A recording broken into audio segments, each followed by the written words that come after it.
Hello everyone and welcome to Drivenmad. Now in today's video I'm installing these pulsing LED indicators for my Abarth 595. Now later on in the video, which is not going to be a long one, I'm going to walk you around some of the lights that I'm putting on this car in the future, so if you fancy that, stay subscribed, but quickly we'll change these as it is a 5-minute job. Okay, now these indicators clearly aren't brilliant. This car's a 2012 and both of my indicators occasionally are hanging out because the plastic seems to have become brittle and broken. Now a plastic pry tool is all you need, obviously being delicate. Now on the right side here there's a little clip that you have to push in to get it out. And it's quite straightforward, you just push it like that and then it pops and then you can get it out like so. So now with this out, all it is a twist to get it undone. So you hold the brown piece, turn the light, and it pulls out like so. And then the bulb's just to pull out as well, like that.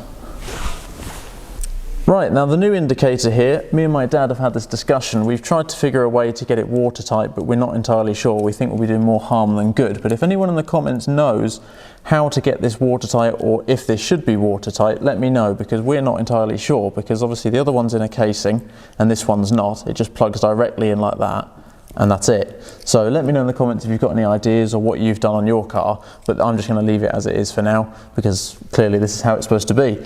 So I'll put that back in, literally just plug it in like so, feed that back through the hole, and then putting it back in the same way. You see there's a slightly thicker groove there, thinner there, and that just pushes in. You get the thicker one in first, it sort of hooks it underneath, and obviously don't get this all caught in. Let's have that off now, and then it should just pop in like so. There we go. It's nicely in there. There we go. Let's give it a test. Yeah. Right, there we are. You can see it's pulsing like this. Now before you clip it in, I forgot to mention, just check which way it's going and of course check it's working. I'm having mine facing backwards because I think it just personally looks good.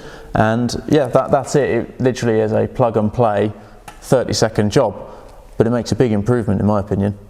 Right, so before I end the video, I just wanted to show you what's going to be coming up on the channel. Now you can see here, I've got a lovely set of facelift Fiat 500 lights. So I'm going to be putting these on, they're smoked, and they're also going to go on here. So these are the old ones, these are the new ones. Super excited. Let's move around the front and I'll show you the other lights.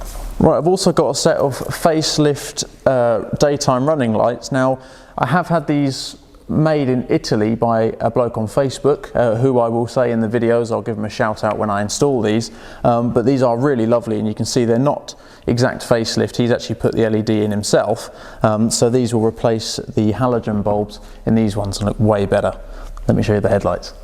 Right, so here's the original headlight you can see, and this is the custom headlight. Now the man I got this from on Facebook, he does build these to your spec, so I chose the carbon fibre, I chose the Demon Eye style, or Eagle Eye, depends how you say it, but these will be going on and he does make them custom, so I'll try and put a link down in the description now so you can check him out if you want to, but I'll also give him a bigger shout out on the main video. But thank you guys for watching, the modifications have begun. One day I'll change all of my wicked ways.